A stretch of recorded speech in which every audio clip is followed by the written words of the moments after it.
son site, qui est toujours pas terminé, parce que lui, Emmanuel Macron, il va continuer son grand débat tout seul, bien sûr, hier avec les intellectuels, mais encore pendant un mois. Nous, on a terminé hier. Puis il y avait le vrai débat des Gilets jaunes, il y avait une plateforme aussi.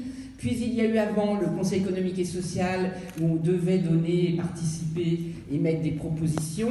Et puis encore avant, les états généraux de la bioéthique qui traitaient de l'intelligence artificielle. Manque de peau, jamais on n'a pu y rentrer. Le cœur du sujet pour tous les êtres humains que vous êtes, peut-être transhumains, peut-être bio-humains, et non pas bioconservateurs. Pardon, je suis désolée Laurent, mais je ne me reconnais pas dans cette définition. Il y a des bioconservateurs qui ne veulent pas changer la structure de la société malgré l'enfoncement de l'ordre naturel par les technologies, c'est vrai, mais il y a aussi des gens, et même comme Jean-François Copé, car en fait tu es un peu l'alpha de mon combat, Jean-François. C'est avec toi que nous avons mis des millions de gens dans la rue. Et grâce à l'oméga qu'est Laurent Alexandre, j'ai compris que les gens qui étaient descendus dans la rue voulaient rester bio-humains et non pas bio-conservateurs. Non, il n'y a pas eu des grands conflits. Ça a été organisé, le grand conflit sur l'homophobie. Il n'y avait pas d'homophobie. Il y avait des homosexuels dans notre combat de 2013. Excusez-moi, mais ce que j'ai compris, grâce à Laurent Alexandre, c'est qu'en fait, nous manifestions pour garder le sens de notre humanité biologique, parce que l'intelligence artificielle va fabriquer des bébés.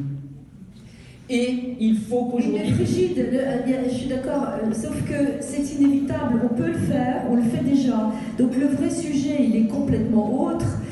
Tout ce qui peut être fait sera fait.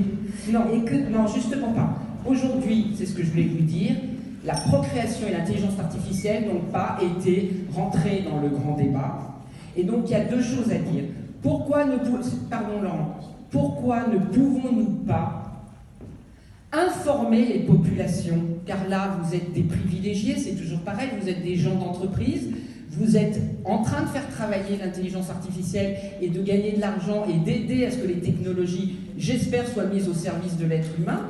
Mais vous savez aussi qu'il y a des gens qui veulent modifier dans le génome l'être humain. Donc il y a deux choses aujourd'hui que je voudrais savoir, c'est Jean-François, tu sais quand je suis venu te voir, je portais un projet bio-humain qui était de proposer aux homosexuels une procréation entre êtres humains qui s'appelle l'union civile coparentale. Peut-on en débattre dans ce pays?